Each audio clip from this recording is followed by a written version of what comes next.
Aujourd'hui, ensemble, nous avons franchi une étape et je suis fier d'annoncer que vous avez collectivement mobilisé plus de 1,5 milliard d'euros d'assistance pour les populations les plus vulnérables. Merci à vous toutes et tous de ces engagements.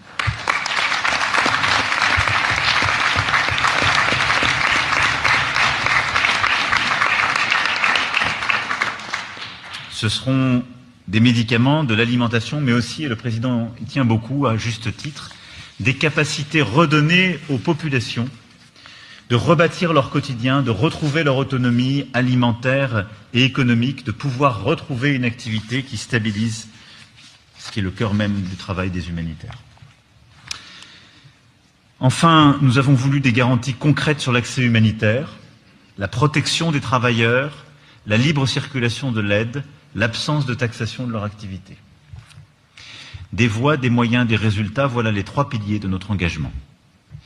En disant tout cela, je veux saluer avec beaucoup de force le courage des humanitaires, ceux qui documentent les crimes, pensent les blessures et redonnent espoir, ceux qui, chaque jour, prennent le risque de leur vie pour sauver celle des autres.